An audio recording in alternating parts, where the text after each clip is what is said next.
Hey y'all, and welcome to the Good Buddies Anime Review. I am your good buddy Brandon. And I am your good buddy Roger. And, oh boy, here we go. Here we go. We are reviewing today Roger's favorite show, I would say, from this past season. Oh yeah. Maybe the whole past year, who knows? Good God. It's called Domestic Girlfriend. Oh, it's so great, And good buddies. I'm so sorry. Well, let's, before we get into all that, we're going to talk about this show. We're going to give you the breakdown, the once-over, and all that good stuff. But before we do, Roger, if you watch this show, and I know this isn't how you felt, but if it was a hot pile of garbage, what would you call that? Well, this show is certainly not an anime, maybe not. But, okay, but what if it was not, it wasn't great, but it wasn't bad? Anime. Alright, but what if it was, pretty average, it was fine. Anime, maybe.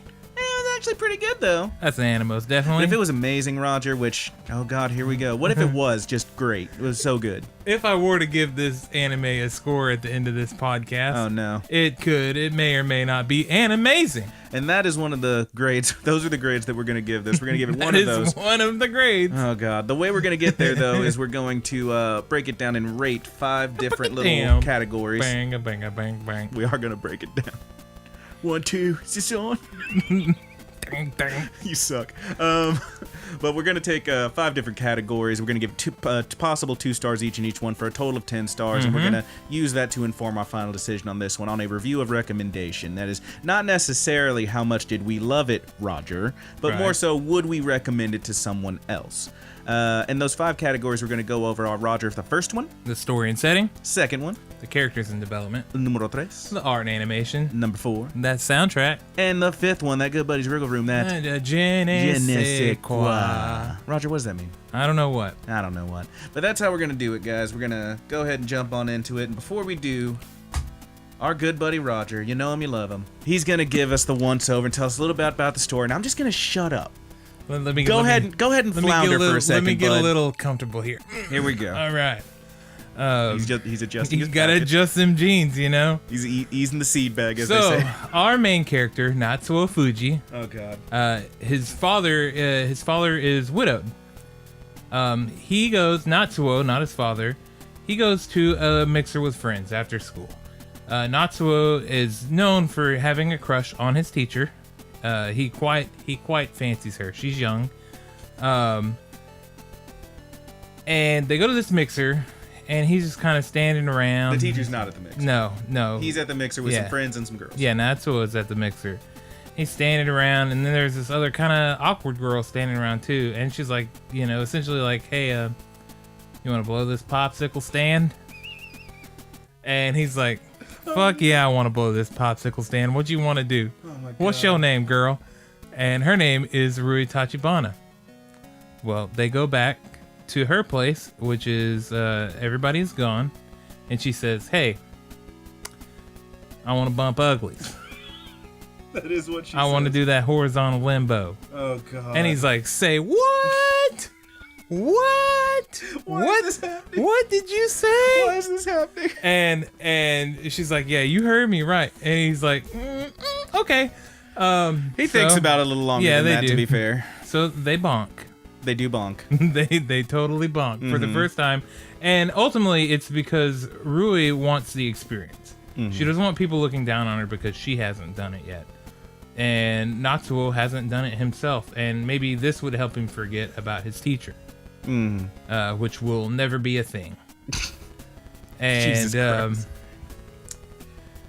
Natsuo comes home after the bonking. They split their ways. It's not like maybe a few days later. Yeah, he tells his friend about it. Yeah, it's not great for either one of them either. As far as you can tell, it's not bad, but it's not good. It was just the experience. That's what it was, and they split ways. He tells his friend about it, and then he goes home, and his dad's like, "Hey, I've been dating for a little while, and I'm thinking about getting remarried. I would like you to meet her, and her children." And he's stoked about it. He's really happy for his dad. Natsuo overall, he has some missteps in the anime here and there, but he does learn, and he's kind of a good guy. And he's happy for his father. So door opens up, enters future wife or father, and her 2 daughters, who are Hina Tachibana, his teacher, and Rui Tachibana, the girl he just bonked. There you go. That's it. And now we are officially in what Brandon likes to call Hahaville. We are in Hahaville. But I would like to change it to Spicy Hahaville. Oh no! Because you will be laughing. We were having such a pleasant drive down in the country. You know, looking at the fields and the beautiful scenery, and wouldn't you know, Pop just took us a big old left turn straight to downtown Spicy Hahaville. Yeah, it's right next to them habanero pepper It's fields. like regular Hahaville, but he dumped the Tabasco on it. Oh yeah, you're a monster. And well, it's kind of what makes it great is because it's it does have that level of it's hentai without the sex. Is what people have described. Yeah, it. and that is so freaking accurate. I mean, there is sex, you just don't see. Yeah, you don't see any. It's hentai without nudity. You see a butt. There's a butt or two. There's a butt. There's very close to some this boobs. show. So in case any of y'all haven't seen it, hopefully you check it out. Maybe not. But we're gonna try to keep it relatively spoiler free. But this show's pretty. I mean, we just said it's spicy. There's some fairly risque stuff. Yep. I'm not gonna say you see straight up titties. You don't see a wiener. You don't see a vagina. You do see someone bent over. Flicking that bean. There's some masturbation. There's some. The covers are all over. sorts You don't see exactly what's happening there, but you know. You can make it out. Beans are flicked. Beans are flicked in this show. Flick. Good God. It's so over the top with it. It's so wild. It's so over the top, and it makes you like. If you're not taking this, I would recommend that. I would say right now, if you take this too seriously, you're not gonna enjoy it as much as you can. Yeah. That's fair. But if you don't take it so seriously and you get, I got myself plenty of hearty chuckles out of this because I just could not even believe. But let's get on into that story and setting. So that's the basics. That's the basic breakdown. Yeah. But let's. Setting wise, it's not terribly outlandish. They live in this town that takes place primarily at their home. It's like a small Japanese city. Mm-hmm. Primarily in their home that they're now sharing because mom and dad get married pretty much immediately. There's a few scenes at the school. There's one episode in particular where they take 2 episodes actually where they take trips out of town for various reasons. There's a wild scene on a beach. Holy moly! Yeah, but it gets pretty wet and wild. That's hard to argue. Yeah.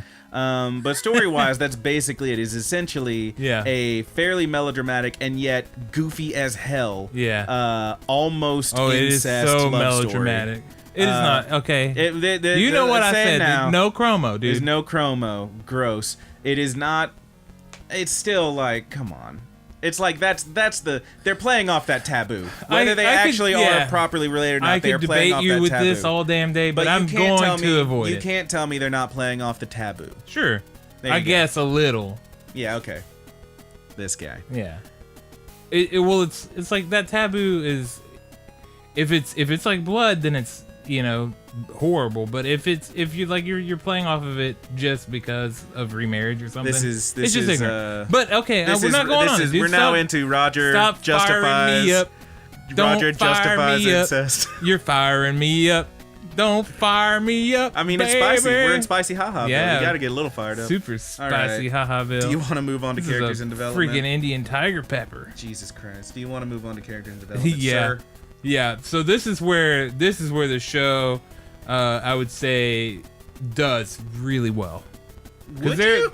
Yeah. All right. There's a lot of development with these characters, tons of it, and it's pretty. It makes sense. Like, nothing is kind of left out in the open. They pretty much go over everything. But let's talk about them characters. First, we got Natsuo Fuji. He is, once again, he's the main character. He's our boy. Yeah, he's the one moving in with the girl that he bonked and his teacher that he wants to bonk. Wants to bonk her real bad. Yeah, wants to bonk her so bad. But overall, and Brandon will probably, you know, highlight in on some of these because I doubt we're gonna agree. Overall, I think he's a pretty good guy. Yeah. I think he's a good guy. I had a three strike policy with this one, and you know what? It got so close to an out. Yeah, I mean, if anything, it's semi-realistic to your average person. You know, like high school student. Yeah, we all fuck up, especially in high school. Everybody fucks up. Fair enough. Yeah, And he does fuck up. But what I like about this anime is that he learns. Like, there is progression. There is learning there. He does change after he, screws up in one way or another. Now, does he move into another horrible situation or a stupid decision? Yeah, sometimes he sure does. Just like all of us have probably done before.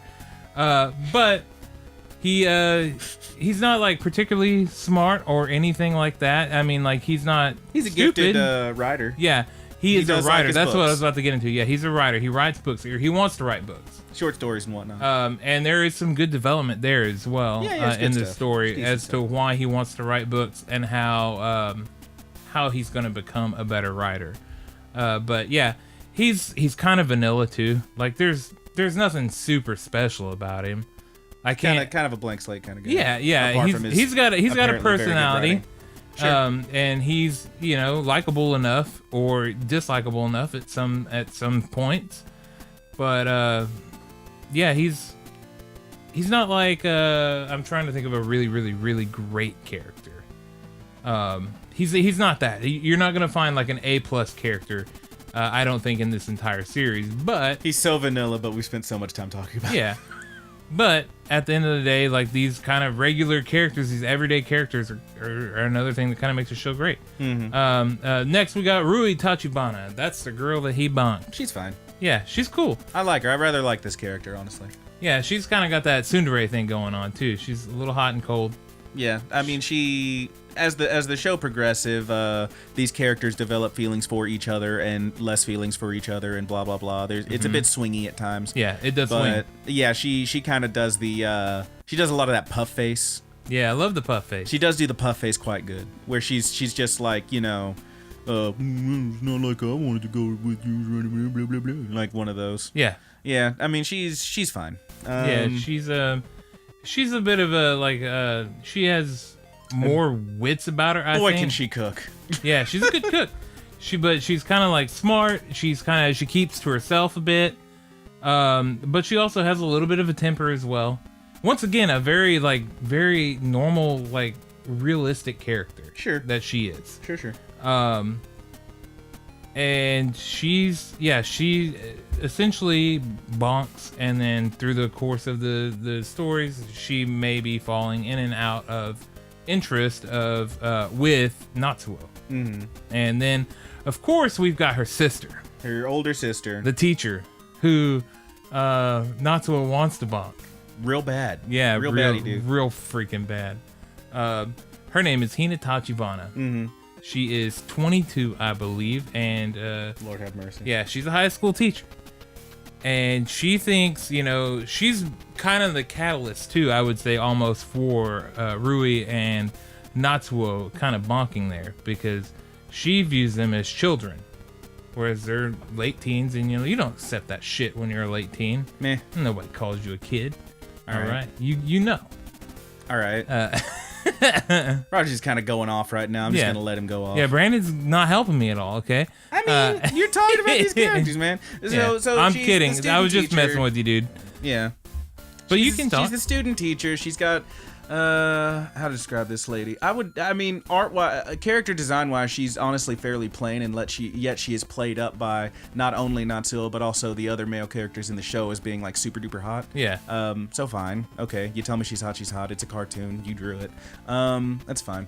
Honestly, I don't know what this lady is. She is. I don't want to go full Daniel Bryan, but I would say she's a bit fickle at times. Yeah. She's kind of back and forth with some stuff. She tries very hard. She tries very, very hard to be an adult, I would say. There's actually a whole episode that's just about her. She's been trying to be so adult this whole time, and then finally breaking and saying people are calling her childish for a thing she's done, and she is saying, well, fine, I'm not an adult then. I want my way, blah blah blah. Mm-hmm. So it's kind of an interesting character how she does kind of go all over the place. That's one thing that I think I could say about jumping back to the story and setting for a second. This show is somehow at once all over the place with some of the things these characters do and the reactions and whatnot, and yet very consistent. Very consistent in that it is, as Roger will tell you, smut. Yeah. Oh yes, it's definitely smut. There's episodes that are mostly about like this person and their struggle with being an adult, and there's episodes about this person and having walked in on seeing something really crazy. There's an episode that kind of reminded me of Bunny Girl Senpai, where dude just like straight up helps this girl through a very difficult situation, and yet the whole time it's just like, man, this is almost porn. Yeah. Yeah, at the end of the day, this is dangerously close. We are teetering here. we are hanging from the ledge. I mean, this show earns a good TVMA rating without showing anything at all. Lord have mercy. But those are like our main three. Yeah, those are our main three. And Hina's a bit of a drunk as well. Yeah, she's a bit of a lush. Yeah, she drinks a good bit, but she's very caring towards everybody. Mm-hmm. She does not want to be a burden on anybody. Oh yeah, she's to the point where she will throw her feelings away. Yeah. And mostly. Yeah, and that's where she kind of like hits the realistic notes or whatever. I think she's the least realistic in here. You think? Yeah. Yeah. Okay. But I would say that she's pretty realistic. Beyond that, we do have a few supporting characters. I'll just rush through them real quick. Yeah, you got Momo. We got Miyu. They are two other girls who are at the school. One of them has a reputation for being a bit of a floozy. Yeah. And Miyu, the other, she's a member of this like book club that a few of the characters end up joining. We do have obviously the parents, Mr. Fuji and Miss Tachibana, who end up getting married pretty early in the series. Fumiya is one of my favorites. He's Natsu's best friend, who the show begins with him telling the story of how he bonked. And he's telling about this kid's hilarious. He's a little chubbo dude who works at this restaurant with him, and he wears these glasses. He's such a freaking nerd, and he has some great one-liners too. You're a bit taller than him. He has some great one-liners and a great scene toward the end of the show where he just goes ham on my dude. It's really good. Beyond that, we also have a few other friends who show up. There's one guy, I don't know if he's actually on this list or not, but he's like a foreign student who shows up, and he's a good time. Yeah. The other one I would like to talk about is Alex is the foreign student. Shu Hagiwara is he is the married man. Yeah. We won't get too spoilery, but there's an affair is taking place. Yeah, there is an affair going on in this show. Oh my god, just add that spice up all the way. Yeah. It's got it all, baby. It's got it all.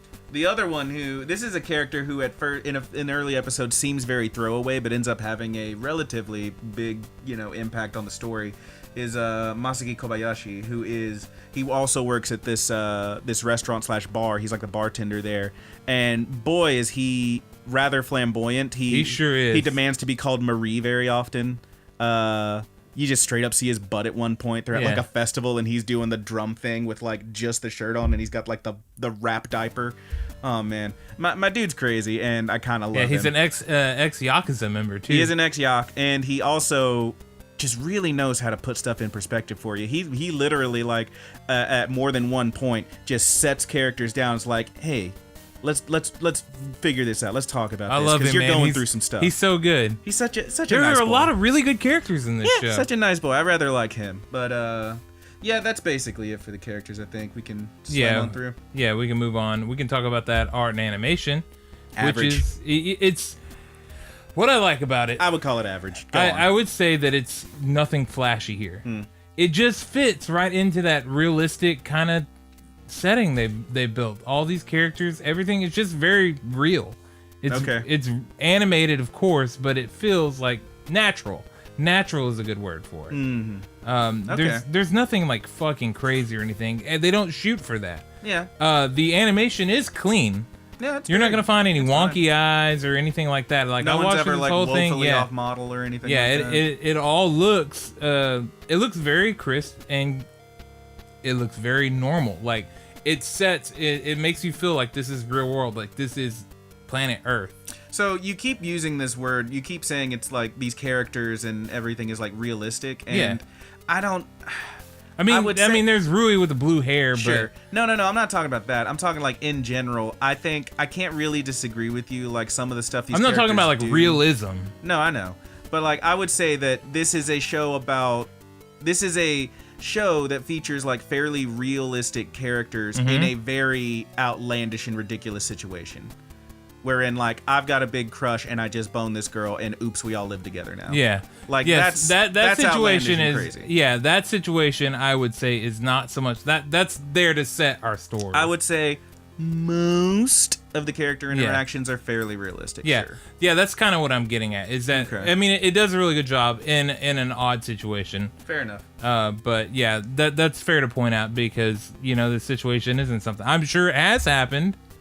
In the infinite realm of possibilities that's happened prior to this day. That was in the Bear Stein universe. Yeah. Oh God. Berenstain Bears. Yeah, man. But yeah, I don't really have much to say about the art and animation. Yeah, I would call it fairly average. Yeah, I think it was fine. Yeah, it was fine. Nothing bad. But it just added to the show to me because it wasn't, I don't know. I don't know how to explain how I felt about it. Yeah, sure. It was fine.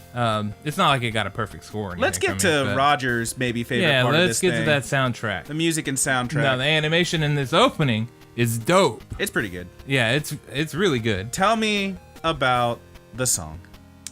Let me tell you about this song by Mikami Kawaki wo Ameku. Okay. I would have remembered it by now if they had a translated name for it. I don't know what it translates directly to, but my God, this song fucking rules. It could be the greatest song in an anime that I have ever heard in my life. That's fine. This song freaking rules. I don't know if I'll agree with that fully, but it was. I would actually encourage you to go watch Minami's music video for it. Yeah. Because she has her own separate music video for it, and it is really good. But the song itself freaking rocks, dude. It rips. It's got piano. Minami, she can belt out some freaking lines. You really liked it because it has that fairly rock and roll, fairly cool thing where like you can hear her like breathing and like wheezing in between lines. Her vocal technique is incredible. And you're really listening to her like force those lines out, and it sounds rad. Yeah, like you hear the strain every now and then. And I am into that. The song starts slow, and this is a form of song that I like. Mm-hmm. And like whenever I wrote music, I often wrote songs like this in the bands, where it starts off slow. It starts off. By the end of it, though, it is moving at a freaking like a bullet train pace.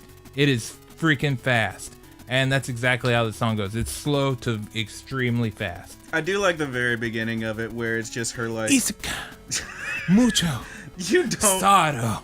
You don't know the words. That is the word, sir. What is it? I'm looking at them right now. Go ahead and say it. Hold on. The middle one is like mucho. It's mujo. Mujo. And then sado. Saredo. Yeah, saredo.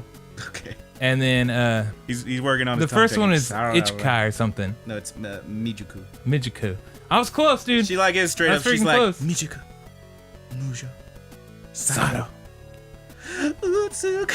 She like just goes into it, and the video, the like opening is pretty great, like the visuals of it, because like you see these characters running and stopping, and they're in the rain. Meanwhile, this unrelated new character who is just is just sitting in the middle of this street, just going ham on this piano. Yeah. Like just like she's going nuts, dude. Just Vanessa Carlton her ass off. Like it's great. And then when the song hits its climax or whatever, and she screams, and she throws that freaking pump down in the pedal. In the puddle? Yes. The pedal. Did I say pedal? You did. Sorry, the puddle. In the puddle. She throws the pump down into the puddle, like and it's awesome. Yeah, there's some pretty great water effects. Cool. It looks really cool. And it's all pretty much gray tone with like some flashes of color. Yeah. It's all very grayscale, and there's every now and then there's some color. It's fucking cool. It was fine. It's very good.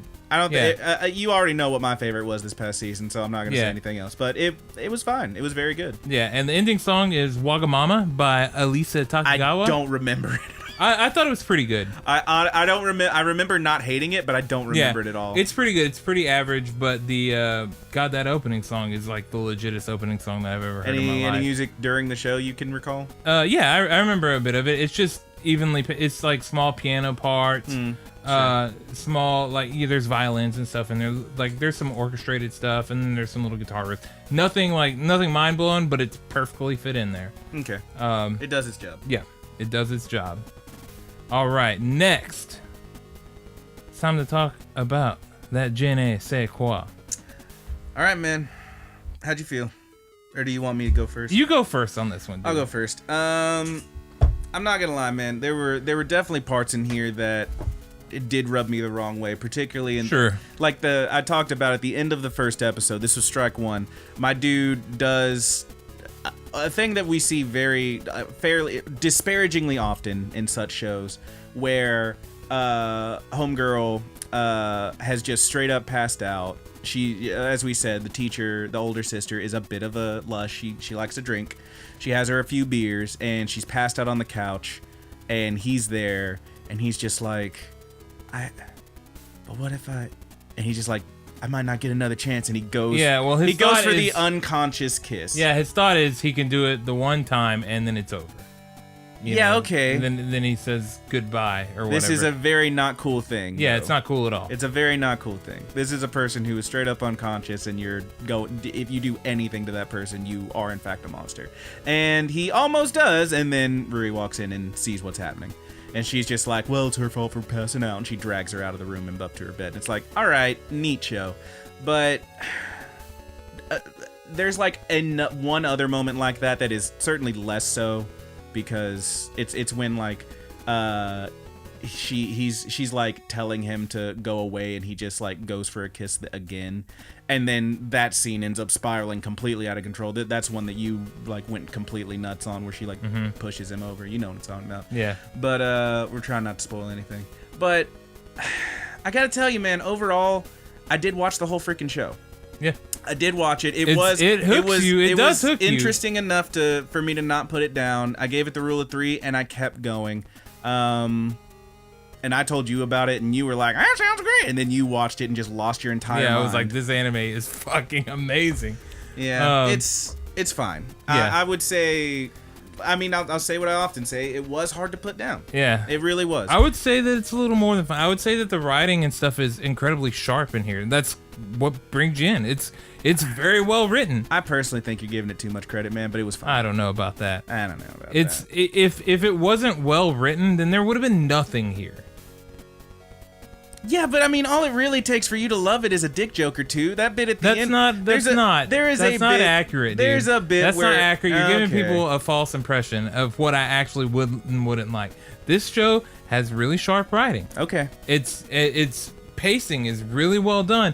Every episode, there's payoff after payoff after payoff. After like jaw-dropping moments, you're like, oh wow, they really fucking went there. Okay. And it's exciting. That's part of what goes in for it too. It's exciting. It was fine. Yeah, Brandon's shrugging over here. I am shrugging.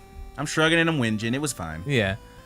Now, I can tell already by like our styles too, of just stuff that we like. Like even watching this, I knew, Brandon wasn't gonna like it as much as I did. Yeah. Because it's not his type of show. It's not really. Yeah.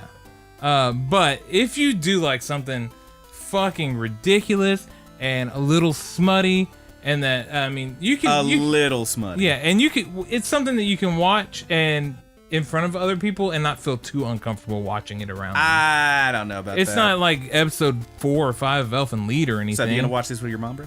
I mean, I would. Would you can't really? Read it. Would you really? Yeah. It's in Japanese. You can't read it. Fool. She's blind. Jesus Christ, Yeah, dude. I would. But it wouldn't bother me. I've watched much worse things with family in the room. I don't know. The guy that does the Let's Play with me, Corey, watched an episode of Elfen Lied with his mom in the room, and it was just the worst experience. I don't know why you would ever even do that. What possessed you, sir? Young, dude. Young, dumb, and full of gum. You're ready to watch that episode. Absolute fool. But yeah, no, it's great. I fucking loved it. Yeah, sure you did. I really loved it. Yeah, I know. And I gave it a great score. And I would recommend this to anybody that is over the age of 13. Okay. Well, so with that being said, over the age of 13. Yeah. With that being said, what is our life? Let's go over. Brandon, what did you give it for story and setting? Story and setting, I gave it a 1. Okay. Fairly average. Characters and development, fairly average, my ass. Characters and development. What did you give it for story and setting? You didn't even say. Oh, sorry. I gave it a 1.5. Yeah, sure you did. Characters and development, what'd you give it, bud? 2. I gave it a 1.5. Okay. Art and animation. 1. I gave it a 1.5. Alright. Music and soundtrack? Oh, dude, I gave it the full 2. I gave it a 1.5. I thought it was pretty Yeah, good. the song freaking rips. Honestly, it was just the opening for me. The rest of it, I was like, Yeah, man. but that opening is like next level. Yeah, it is very good. I mean, that's why it's above average. It's a 1.5. Yeah. How about that? I gave it the full 2. Yeah, you did. I did give it a 1.5. Okay. I did give it a 1.5. Okay. I'm gonna give it its props. It was. What does that take one you I up to? A couldn't put 6 down. or something? That's a 6.5. Baby 6.5. 6.5. So that's like a high and a maybe. Yeah. Mine is a 9. It's animazing. I would recommend this to anybody over the age of 13. Especially if you like. It's so ridiculous. I can't agree with that. You But that's can't. our You don't scores, have baby. to That's our agree with scores, it. baby. No, I don't have to. It's amazing. I can't tell you guys enough. It's amazing. I want to spoil so many things. I want y'all to watch it and talk to me about it. Because there's so many times that I'd be texting Brandon as soon as I watch an episode, and he's like, well, fuck, he ain't watched the episode yet. You're a fool. So now we can't talk about, a certain scene that happened. Oh, Lord, that had have me mercy. like, oh my God. It's just that over-the-top nature that the show has. It's like wrestling. It's why I love wrestling. I mean, see, this is what I'm talking about. This is the thing I was saying. This is somehow all over the place and yet consistent. It's contradictory. You've just got through saying how realistic these characters are, and yet They how are. outlandish and outrageous and over the top the show is. Yeah, You see? it's the situation. Yeah. But the characters are realistic. Yeah. The city and everywhere they live, that shit's all realistic. No, I mean, I'm not saying it's not. It just, I don't know, man. I feel like it hit us in very different ways. Yeah. But yeah, it was fine. It's crazy. It's fine. It's crazy good. All right. It's crazy good real. You feel how you want about it. I feel real about it. Okay. It's so spicy. No chromo. You're a fool. What are we watching next week? What are we talking about? Well, next week we're gonna do our same thing we did last season. Is we're gonna do a little mid-season rundown. Oh, we're not yeah. quite at 6 episodes for some of these shows. Most of them are at like 4 or 5. Most of them be around 5, Yeah. 6. Yeah. But yeah, we're gonna talk about a few things next week. That Yeah. some shows that we've been watching Is- that we think you might enjoy. Maybe you should check out. Is this season better than last season? We've already, I think, both agreed that it's not as great as last season. I definitely do have like a front runner for me though. Is there something this season that is better than Domestic Girlfriend? I think maybe. Oh God. For entirely different reasons. Yeah. All right. But you have to tune in to hear what I think is really great. This could be pumping up to one of my favorite animes of all time, and it's not even done yet. I'm excited to see where it goes. All right, well, we'll see what happens. Yeah, we'll talk see. about that next week. Please check out those links in the description below if you're on YouTube. If you're not on YouTube and you listen to the podcast, just give us a second. We'll get there. Yeah. But like and subscribe. We appreciate you. Throw us a question in those comments. I think we have one that someone we threw do. in the comments for us. So, anything else to say about that, buddy? That's it. Yeah, we'll have Subscribe the full, to the channel, like yeah. the video, all that good full stuff. plugs at the end, and after we get into the ramble, which we're about to go into. And thank you so much for listening. If Yeah. you did and or watching, love ya. Take it easy, good buddies.